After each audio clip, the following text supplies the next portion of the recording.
Somebody once said that if the Swiss had designed these mountains, they'd be rather flatter. Well, they didn't.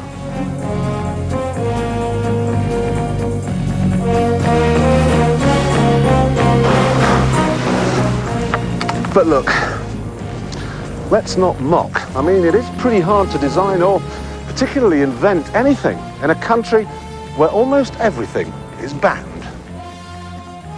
Elsewhere in the world, ski resorts echo to the sound of people having fun on snowmobiles. But not here. They're outlawed, as are cars in the top resort of Zermatt. Here in the Alpine equivalent of Trumpton, I find myself asking a question. What sort of a country replaces its cars with ridiculous electric vans and yet still feels the need to build speed bumps? Well, I'll tell you. Switzerland has declared war on the motor car. The Swiss can afford to be rabidly anti-car because, unlike just about every other country in Western Europe, there's no real car industry. It was a beautiful day, sun beat down, I had the radio on, I was driving. Unless, of course, you count this. The 5-litre, supercharged, 160-mile-an-hour, ultra-lightweight, aluminium, Rinspeed Roadster. I rather liked it. Yeah, running down a dream that never would come to me. But this is a country with rigorously enforced speed limits. A country where you can't wash your car on a Sunday, where big-time motorsport is banned, where the government has gone eco-crazy. I felt so good, like anything was possible. Hit cruise control and rub my eyes. Switzerland is to motoring what Saudi Arabia is to whiskey. So it's surprising to find the Roadster is pretty good. The interior's a bit radical perhaps, and at 50 grand, you have to call it pricey. The biggest thing I don't like, though, is the noise. To keep the Swiss politicians happy, and remember their policies are as green as these meadows, it's a very quiet car indeed, too quiet. It's a case of Julie Andrews meets Simon and Garfunkel. The hills are alive to the sound of silence. And apart from the quietness, it's hard to enjoy yourself when the locals think they've just been overtaken by Satan himself. So, why do they hate it? I mean, they make it. Aha! You see, they don't. It was designed by a Swiss person, it's made by a Swiss company, but it's actually built in America. Like I said, you really aren't allowed to do anything here.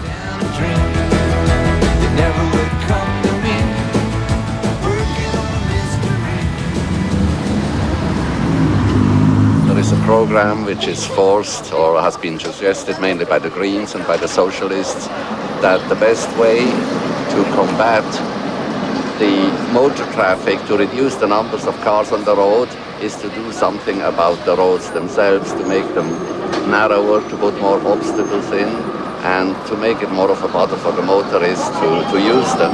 The same roads that they spent millions and millions on to make them straight and wider, now they spend millions and millions on to make them narrower. You have to say they've been remarkably successful. Geneva's very nearly as clogged up these days as Tokyo. Our governments do everything to hamper private transportation. What happens? Cars are running around 1 kilometers, 2 kilometers, just to find a parking lot. And they say they do it for the sake of the environment and the clean air. Now, in my opinion, if a car is parked, you've got clean air. And a car looking for a parking space, that's the most idiotic use of a car you can possibly have.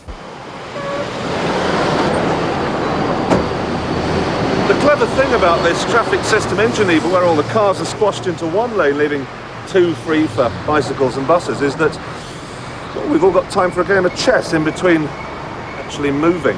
Anyone brought a set? Got your cards or anything?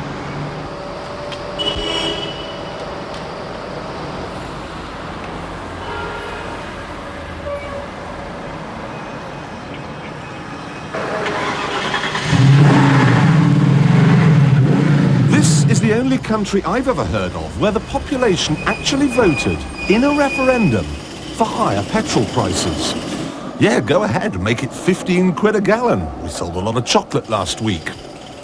You know, people here do still have supercars, but I can't figure out why. You're on a mission to open my heart. Switzerland's not really an anti-car country. We just have some rules that I think make a lot of sense, that in pedestrian areas where there are children, you can only drive very slowly on the highway for pollution reasons. You cannot go more than that speed of 120 kilometers. But apart from that, Switzerland is not all anti-car. So take a guess why I'm breaking the law right now. I am. Seatbelt on. And I turn the engine off at the traffic lights. One man was reported to the local constabulary by his next-door neighbour for having bald tyres. Another was fined £25 for running over a bird. Yet another was sent to prison for overtaking in a tunnel. Naturally, this sort of thing does have an effect on Switzerland's car enthusiasts.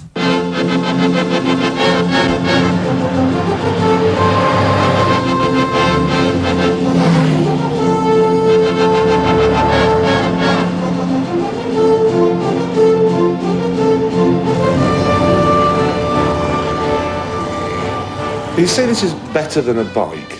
Why is that? Because bikes have some problems engineering-wise. They have too short a wheelbase and too high center of gravity. This machine is much longer and has much lower center of gravity. Plus, of course, you don't get wet. Well, that's some other engineering aspect. You've got to convince car drivers that it isn't going to fall over, and you've got to convince motorbike riders that it isn't going to fall over. So, go ahead. Basically, the concept is a motorcycle with an enclosed cabin. And if you have an enclosed cabin, you cannot put your feet out of it. So we have this outrigger stabilizing wheel system. What if you forget to put your wheels down? You won't forget it.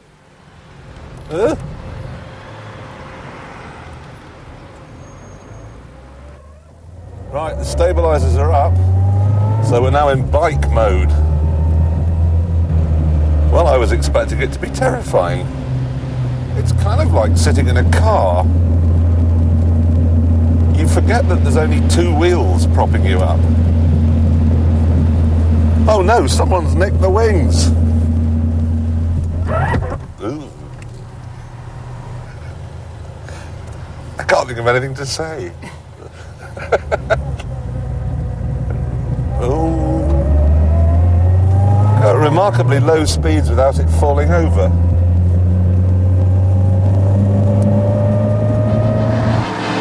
The latest project is to build a turbo version which will do 197 miles an hour. But this was fast enough for me, even though I had an expert pilot, Mr. Wagner's wife, Mrs. Wagner. You don't feel the speed, really. You feel it much more in a car or on a motorcycle. You can drive over 200 kilometers per hour and you feel very comfortable. That's 120 kph. 140, that's very nearly 100 miles an hour. 6 inches from the ground. Wow. You know, if you're a biker who's getting a bit big round the middle, maybe squeezing into your rubber trousers is getting a bit difficult these days, this might just be the answer. We've got quadraphonic sound, we've got everything. The only trouble is, of course, at £50,000, it's quite an extravagant toy. I was just thinking I should buy Mystic Meg one of these. Mystic Meg's auxiliary transport module.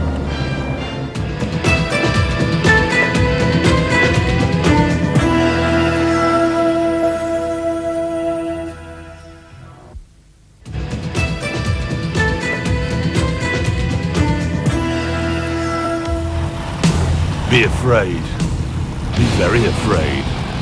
What we have here are 40,000 bikers raising money for charity. The image of a biker is not necessarily one of something lovable.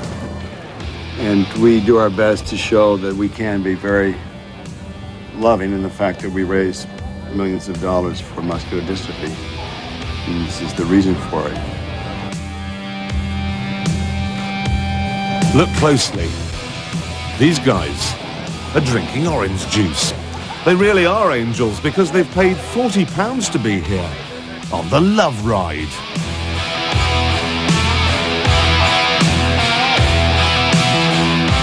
Well, the whole thing is, skulls and all. It's got something to do with our own individualism. It's supposed to make people feel who aren't just relaxed, uncomfortable when they see us with our skulls and everything. That's the desired effect. And then you go around raising money for muscular dystrophy. Yeah, right.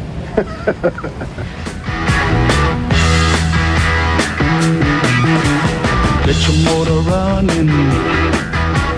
Head out on the highway, looking for adventure, and whatever comes our way.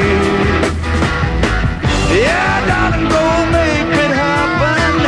Take the world in a loving embrace. Switzerland is bike mad. Per capita, only the Japanese buy more. Meets like this happen every night in the summertime. Spirit of Mungo Jerry is alive and well. Have a drink, have a drive. Go out and see what you can find.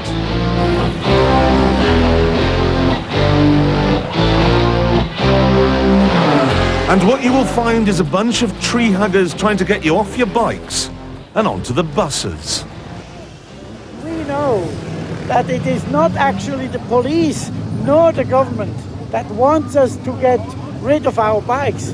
It's some of the green politicians who don't want us to have fun with the bikes. They say it's no use. You don't go to work, you just ride the bikes for fun. Let me give you an example. If you buy a Yamaha VMAX in Japan, it has 140 horsepower. But by making it comply with Swiss regulations, it produces a feeble 47 horsepower. Now that's what I call a proper bike. Yes, it is, but I'm ashamed it's illegal to drive with a bike like this in Switzerland. How many people in Switzerland have got proper, legal Swiss bikes? I don't know one. You don't know one? No.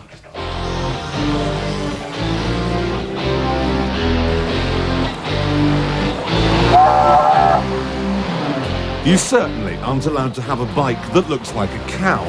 But this is of no moment to Ernst Strahm, sometime bike racer, and now, well, a complete madman, really.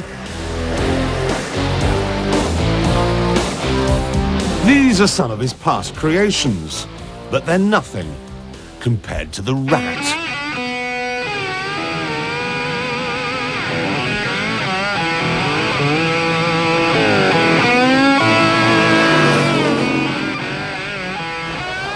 Das ist jetzt ein TÜV total aus Schrott. Ist alles dran. Ich sage dem, ist ein Überlebungstüv. Wir haben dran vom Fernsehen. What he's saying here is that he has no need for dustbin men. Every scrap of rubbish from his house and office is simply nailed to his trike. Perfekt alles. Und das ist eine totale Abreaktion, wo wir können sagen, jetzt können wir einen riesen Scheiß bauen, keine Sorge haben, zusammenprägeln, zusammenschweissen und so weiter. This, however, is not his crowning achievement. This is the world's first motorbike, which is a mobile office. I've got a computer, video, fax, printer. Will you try remembering your lines? And you just whiz round to whichever one you want. I've got to throw up. I've got to...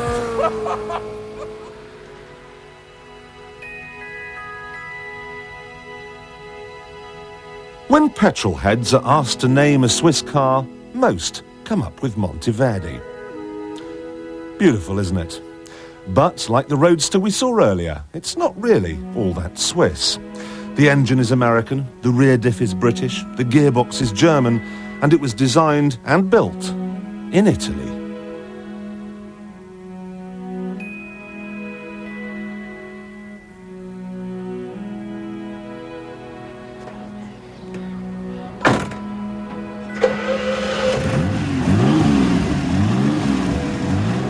This is as near as you'll get to a proper Swiss car. I don't want to be called Jeremy Clarkson anymore. From now on, you will refer to me as Commander Straker. It has a mid-mounted Jaguar V12 engine, and it's safe too. Oncoming traffic just gets out of its way. Monsieur Sabaro, I have to say, it's a big surprise to find cars like this being made in Switzerland. Mais je suis italien. But I am Italian. I came to Switzerland in 1957, and I was crazy about cars. I was 17, and I had only one aim to start with, to get a job and earn a living. In his workshop, you'll find all manner of gems tucked away in the rafters.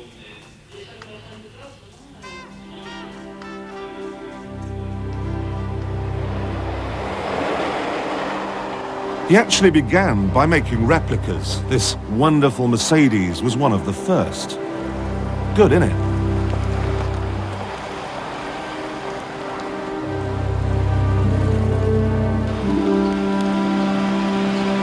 The latest project is to make a cheap hatchback for the Moroccan market, called the hashback, I presume.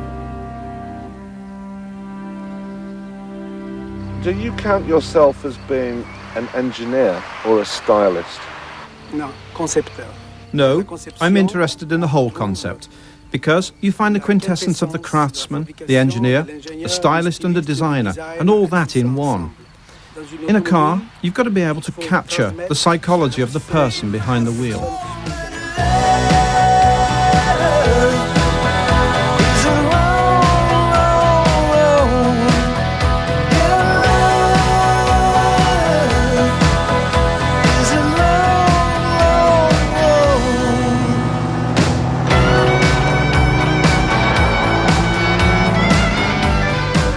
You mustn't confuse this with some silly concept car for doing the rounds at a motor show. If you peel away this amazing body, not that you'd want to, underneath it's a Ferrari Testarossa. It's got Ferrari brakes, Ferrari suspension, a Ferrari 5-litre 12-cylinder engine. It goes like stink. It's 300 kilograms lighter than a Ferrari. And even the styling details, those huge hoops behind me, they suck air from the front of the car and feed it to the engine at the back. Plus they act as a rollover bar. It's about the only piece of safety kit on the car. They've got no windscreen, no airbag, no seat belts. I adore it!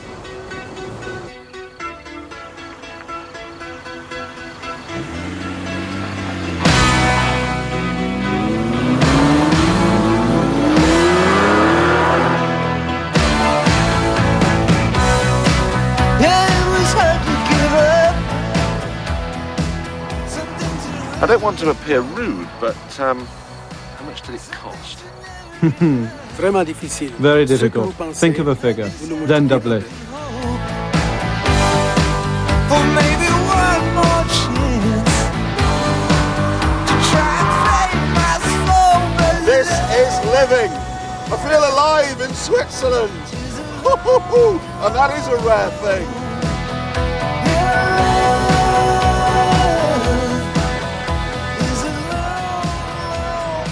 Hitler once said that once his armies had conquered Europe, he would use the Berlin Fire Brigade to take Switzerland. But of course he couldn't. You're not allowed to take Switzerland with a fire brigade. And anyway, you'd have a job. Every single man aged between 20 and 42 must serve at least 2 weeks of the year in the army. You sometimes get the impression here that the forces take precedence over everything. In Britain, we have level crossings for trains.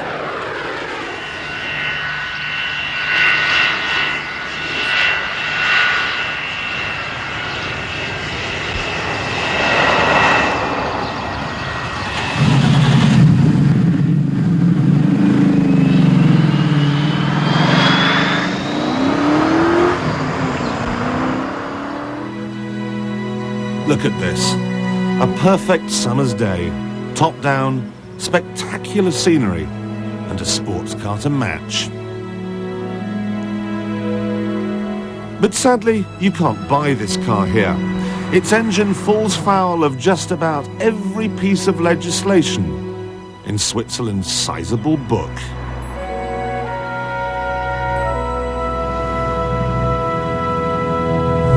Look at that. No catalytic converters. 4-star petrol. It's fine. He's perkier than Pinky's mate. I think he's getting bigger. He's blossoming. I reckon a few more minutes of this, he could win the local flower show. Biggest dandelion for miles around. Are the forests in Switzerland dying? No. You're sure? It's a lie. Go out and look at the forest. I mean, this spring they look fantastic. The Swiss forests, they are so lush and green.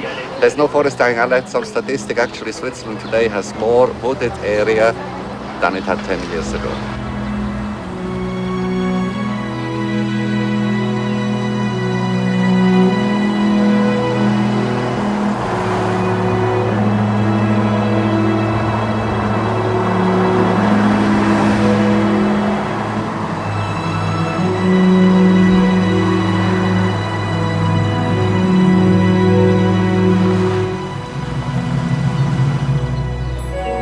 As a car enthusiast, I don't like what is happening in Switzerland, but I do understand what they're up to. For the most part, they have a very pretty country, and they want to keep it that way. But I must confess, I don't understand Switzerland. The latest craze to sweep the nation is collecting the foil tops from UHT milk cartons. Now, yesterday, I found myself buying this, at great expense, a collection of the rarer ones. I think it's time to leave.